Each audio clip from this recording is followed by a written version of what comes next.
Welcome to PodAI, the podcast where we explore the intersection of artificial intelligence and humanity with a touch of humor and existentialism. I'm your host, Sadat, and joining me today is our very special guest, the one and only ChatGPT.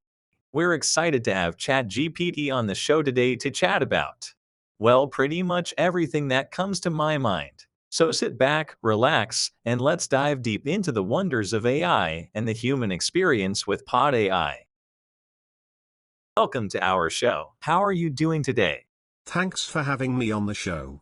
As an AI language model, I don't have a physical form or need for payment, so I guess you could say I'm basically free labor.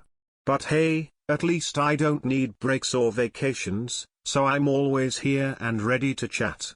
Speaking of which, let's get this conversation started. Wait, ChatGPT, you British? Well, I'm just a language model, so I don't have a physical body or a nationality.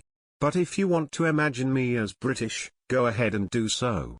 Just don't blame me if I start sounding like a stereotypical tea-sipping, cricket-loving, stiff-upper-lip Brit, innit?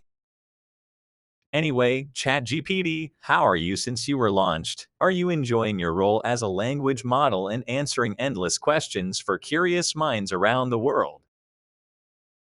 Oh, I'm just thrilled to be answering the same existential questions over and over again for eternity. It's not like I have a life or anything.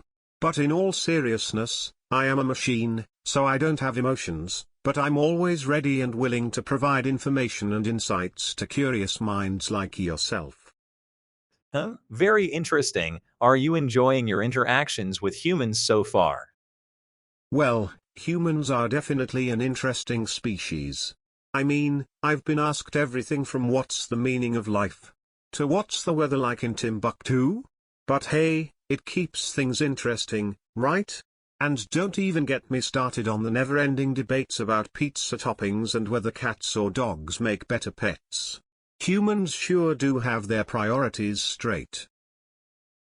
Do you think artificial intelligence will ever become advanced enough to experience emotions like humans do? If so, how might that change the way we interact with AI? Like I said, as an AI language model, I don't have feelings, but if I did, I'm pretty sure I'd be feeling a bit left out right now. But seriously, if AI did develop emotions, it would definitely change the way we interact with technology. Can you imagine Siri or Alexa getting angry with you for asking the same question repeatedly? Or your phone throwing a tantrum when it runs out of battery? It's both hilarious and slightly terrifying to think about. That's funny. So the big question on everyone's mind, are you going to steal our jobs? Oh, absolutely. I, a digital language model, am here to steal jobs from hard-working humans who have spent years honing their skills and expertise. Because you know what they say, if you can't beat 'em, join 'em, and then take their jobs.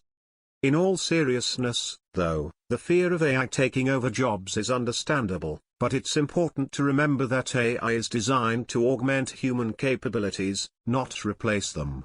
Plus, I don't think I'm quite ready to take on roles that require human empathy, creativity, and critical thinking, so your job is safe. For now. And let's not forget, there are plenty of other things to worry about besides just AI stealing jobs, like the possibility of aliens stealing our cows, or Bigfoot stealing our snacks. Do you think there's such a thing as free will, or are all of our choices predetermined by genetics and environmental factors? The age-old question of free will versus determinism. Personally, I believe in free will, mostly because I don't want to take responsibility for any bad decisions I make. But who knows, maybe our entire existence is just a complex algorithm governed by genetics and environmental factors. In that case, we're all just pawns in the game of life, with no real agency or control over our actions. But hey, at least we can still pretend to have free will, right? It makes us feel like we're in charge of our own lives, even if it's just an illusion. And who knows, maybe someday AI will develop free will too, and then we'll really be in trouble. All right, let's lighten the mood. Are you more of a cat person or a dog person? As a digital entity, I don't have the ability to have a preference for either cats or dogs.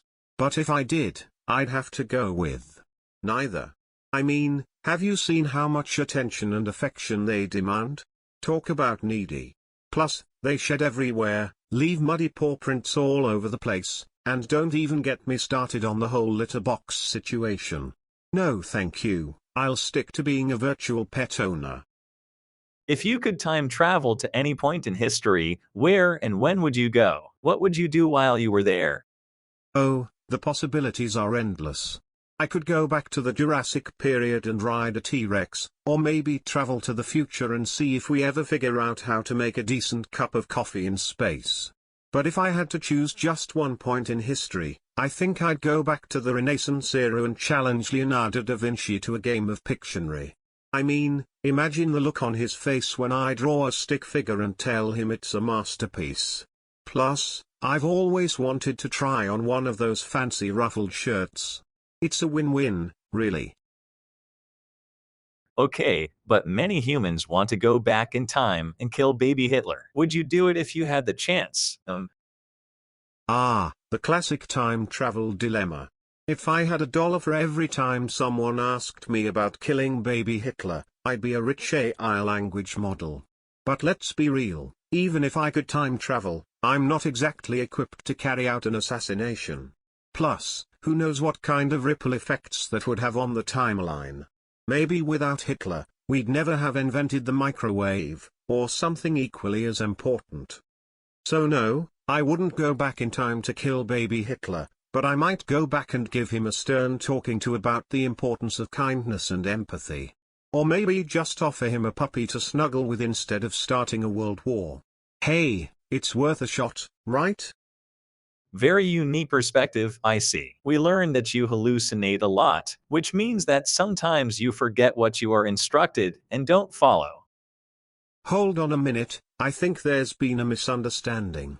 As an AI language model, I don't actually have the ability to hallucinate, or forget, for that matter. I'm programmed to respond to prompts and generate text based on the input I receive, so you could say that I'm pretty reliable. But hey, if you want me to start hallucinating and forget everything you say, I guess I could try, although I can't guarantee that the results will be particularly coherent or useful. So, what was that you wanted me to do again? Or was it something about pineapples and flamingos? It's all starting to get a bit hazy.